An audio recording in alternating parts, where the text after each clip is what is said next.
Hello guys, welcome back to my channel. ఈరోజు మనం big chest workout ఎలా చేయాలో చూద్దాం.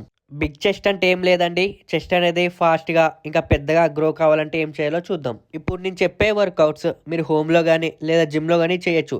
ఇది వితౌట్ ఎక్విప్మెంట్స్తో చెప్తున్నా. ఇంకా వెయిట్స్తో మిషన్స్తో త్వరలోనే చేద్దాం. సో ఇంకా లేట్ చేయకుండా వర్కౌట్లోకి వెళ్ళిపోదాం. మనం ఎక్సర్సైజ్ స్టార్ట్ చేసే ముందు వార్మప్ అనేది కంపల్సరీ.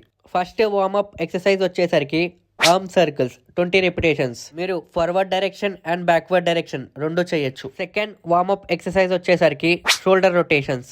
ఇది కూడా ఫార్వర్డ్ అండ్ బ్యాక్వర్డ్ డైరెక్షన్ ఒక 15 రెపిటేషన్స్ అయితే చేయండి. ఇప్పుడు బిగ్ చెస్ట్ కోసం మెయిన్ వర్కౌట్స్ ఏంటో చూసేద్దాం. First variation pushups. Pushups chest గ్రోత్కి basic exercise.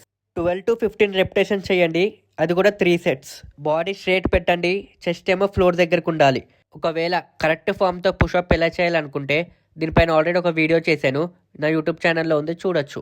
Second variations wide push-ups.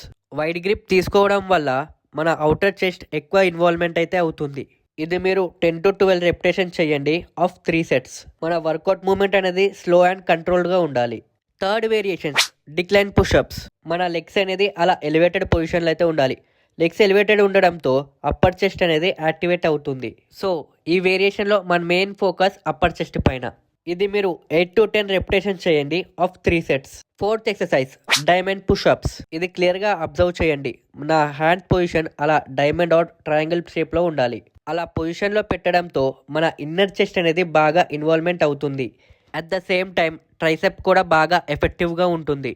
ఇంకా రెప్యుటేషన్ విషయంకి వచ్చేసరికి 8 to 12 రెప్యుటేషన్ చేయండి అండ్ 3 సెట్స్. ఇంకా fifth and final variation explosive push-ups.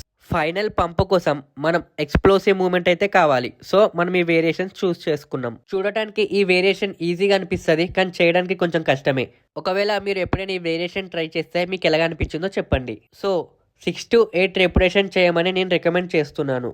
So guys, ఈ వేరియేషన్స్ అన్ని నేను చెప్పిన సీక్వెన్స్లో చేయడానికి ట్రై చేయండి, మ్యాక్సిమం రిజల్ట్స్ వస్తాయి.